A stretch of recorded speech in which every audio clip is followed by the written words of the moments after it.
আসসালামু আলাইকুম রহমতুল্লাহি ওয়া বারাকাতু। সুপ্রিয় দর্শক, কাছে দূরে, প্রবাসে নিবাসে, দেশ দেশান্তরে যে যেখান থেকে দেখছেন সবাইকে জানাই আন্তরিক মোবারকবাদ। সুপ্রিয় দর্শক, আমরা জানি বাংলাদেশের উল্লেখযোগ্য কয়েকটি জেলার মধ্যে মানুষ খুবই কষ্টের জীবন যাপন করে যাচ্ছেন। খুবই ভারাক্রান্ত হৃদয় নিয়ে মানুষ দিনাতিপাত করে যাচ্ছেন।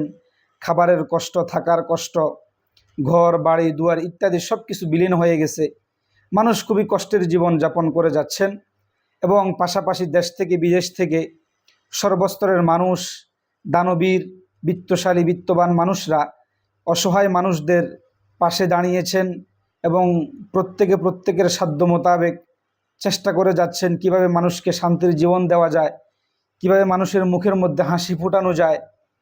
আল্লাহ পাক রব্বুল আলামিন প্রত্যেকের এই দানকে একনিষ্ঠতার সাথে, ইখলাসের সাথে আল্লাহ পাকের রেজামন্দির জন্য আল্লাহ পাক কবুল ও মঞ্জুর করুন।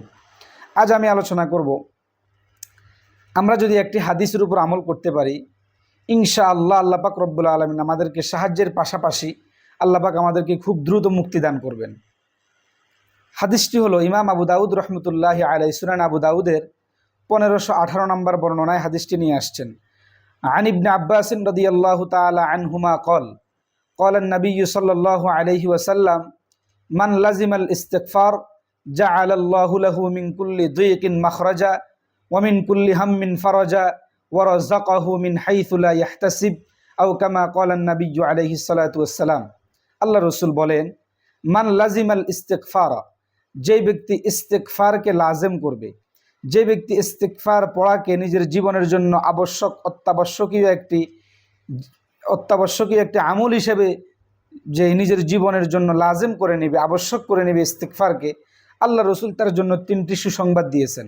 1 নম্বর, জাআলাল্লাহু লাহু মিন কুল্লি দিকিন মাখরাজা, আল্লাহ পাক রব্বুল আলামিন তার সকল বিপদ আপদ থেকে মুক্তির ব্যবস্থা করে দিবেন।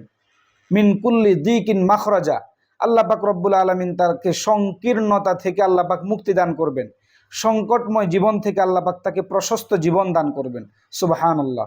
তাহলে যে ব্যক্তি ইস্তিগফার, আস্তাগফিরুল্লাহ আস্তাগফিরুল্লাহ আস্তাগফিরুল্লাহ, এই ইস্তিগফারকে যে ব্যক্তি লাজেম করবে, প্রতিদিন প্রতিনিয়ত পাঠ করবে এবং নিজের জীবনের একটি আবশ্যকীয় আমল হিসেবে জারি রাখবে, আল্লাহ রসুলের 1 নম্বর সুসংবাদ, আল্লাহ পাক তাকে সংকীর্ণময় জীবন, সংকটময় জীবন থেকে প্রশস্তময় জীবন আল্লাহ পাক দান করবেন।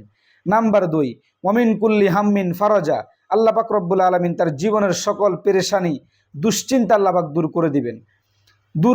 দুশ্চিন্তা, পেরেশানি দূর করে দেওয়া উদ্দেশ্য হলো হালকা করে দিবেন। কিন্তু দুনিয়ার কোনো মানুষ চিন্তা মুক্ত নন, দুনিয়ার কোনো মানুষ পেরেশানি মুক্ত নন। যারা ক্ষতিগ্রস্ত তারাও যেমন পেরেশানির মধ্যে আছে, যারা ক্ষতিগ্রস্ত নন তারাও তেমন পেরেশানির মধ্যে আছে।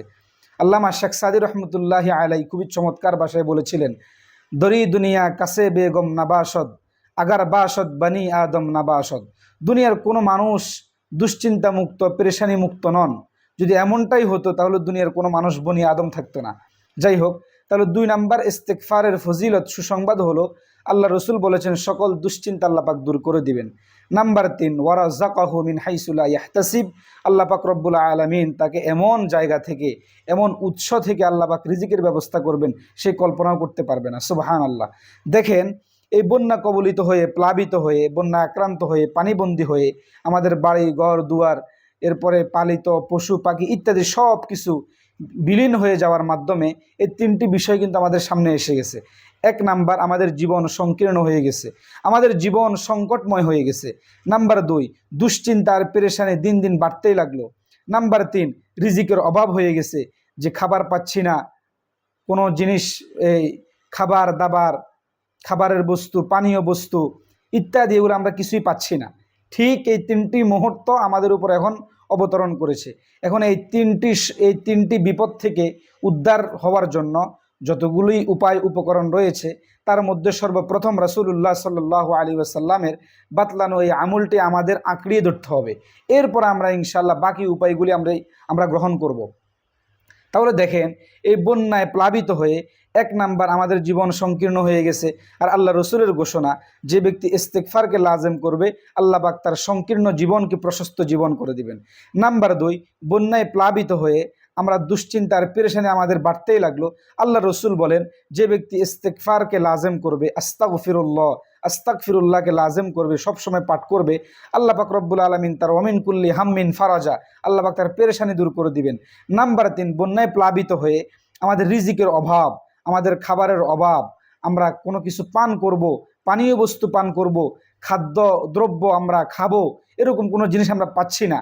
আর আল্লাহ রসুল বলেন, যে ব্যক্তি ইস্তিগফারকে লাজম করবে, ওয়ারাযাকাহু মিন হাইসু লা ইয়াহতাসিব, আল্লাহ পাক রব্বুল আলামিন তাকে এমন উৎস থেকে, এমন জায়গা থেকে আল্লাহ পাক তার খাবারের, আল্লাহ পাক তার পান করার জন্য এমন জিনিসের ব্যবস্থা করবেন যেটি সে কল্পনাও করতে পারবে না। সুবহানাল্লাহ। এই 3টি জিনিস, 3টি বিপদ, এই 3টি কঠিন মুহূর্ত আমাদের এই প্লাবিত অবস্থা আমাদের উপর অবতরণ করেছে। সুতরাং আমরা যতগুলি উপায় উপকরণ এখন বাছাই করে নেব এই বিপদ থেকে উদ্ধার হওয়ার জন্য, তার মধ্যে আমি মনে করি সর্বপ্রথম রাসূলুল্লাহ সাল্লাল্লাহু আলাইহি ওয়াসাল্লামের থেকে বর্ণিত এই হাদিসের উপর আমরা আমল করব এবং বেশি বেশি ইস্তিগফার করব, আস্তাগফিরুল্লাহ, আস্তাগফিরুল্লাহ, আস্তাগফিরুল্লাহ। তাহলে ইনশাআল্লাহ আল্লাহ পাক রব্বুল আলামিন খুব দ্রুত আমাদেরকে মুক্তি দান করবেন। আল্লাহ পাক রব্বুল আলামিন আমাদেরকে আমল করার তৌফিক দান করুন। আসসালামু আলাইকুম রহমতুল্লাহ।